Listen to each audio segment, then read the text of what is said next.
उत्तर प्रदेश में विधानमंडल के मानसून सत्र की शुरुआत हंगामेदार रही। सोमवार को सत्र के पहले ही दिन विपक्ष ने सरकार को तेवर दिखाए। जनता के मुद्दों पर योगी सरकार की सदन में घेराबंदी की गई। बिजली, कानून व्यवस्था, स्वास्थ्य सेवाएं और भ्रष्टाचार के मुद्दे पर विपक्षी सदस्यों ने सरकार को जमकर घेरा। हालांकि सत्ता पक्ष की ओर से विपक्ष को सवालों पर करारे जवाब दिए गए, जिस पर सदन में पक्ष विपक्ष के आमने सामने होने पर खूब हंगामा बरपा। सदन में सरकार और विपक्ष के सदस्यों में तीखी बहस और नोकझोंक भी होती दिखी। सदन में सपा की सदस्य रागिनी सोनकर और अतुल प्रधान ने यूपी की स्वास्थ्य सेवाओं पर सरकार से सवाल पूछे। डॉक्टरों की कमी और जर्जर भवन के साथ ही जनता को बेहतर चिकित्सा सुविधा नहीं मिलने की बात कही। सपा के सदस्यों ने कहा कि प्रदेश में डॉक्टर और सेवाएं ही पर्याप्त नहीं होंगी तो जनता को बेहतर इलाज कैसे मिलेगा। स्वास्थ्य सेवाओं में जमीन की हकीकत सरकार के दावों से बिल्कुल उलट है।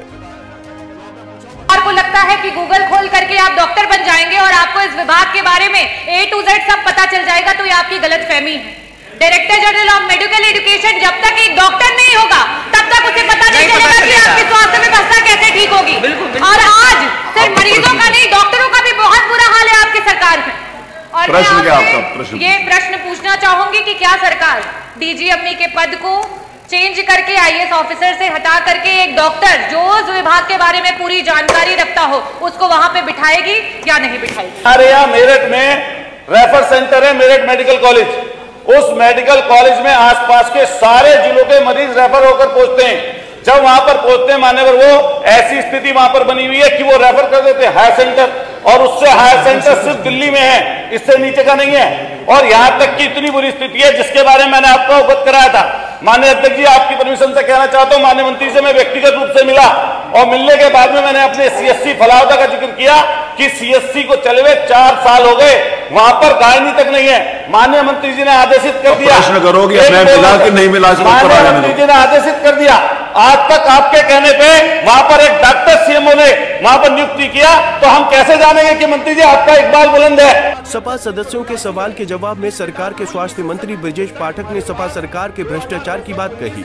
पाठक ने कहा कि सपा सरकार के भगोड़े ठेकेदारों की जांच चल रही है, जिनको बीजेपी की ये सरकार छोड़ेगी नहीं। इस पर सदन में शोर शराबे के साथ हंगामा खड़ा हो गया।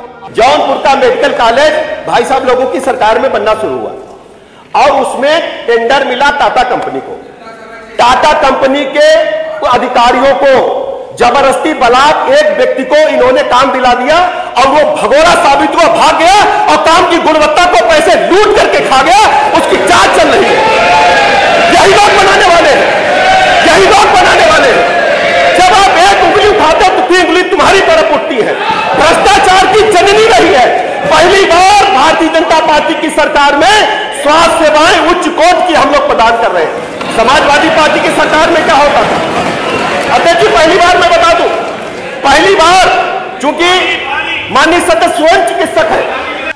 हालांकि सदन में पहले दिन तीखी बहस और नोकझोंक के बीच हल्का फुल्का और हंसी ठिठोली का माहौल भी दिखा। सत्ता पक्ष और विपक्ष के सदस्य आपस में एक दूसरे पर चुटकी लेते दिखे।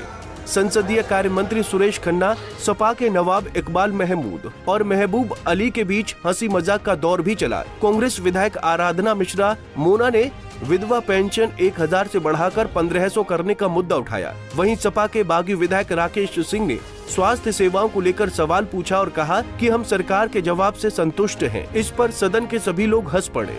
Bureau report, Punjab Kesari TV. हमसे जुड़े रहने के लिए हमारे YouTube चैनल को सब्सक्राइब करें और नई वीडियो की नोटिफिकेशन के लिए बेल आइकॉन को दबाएं।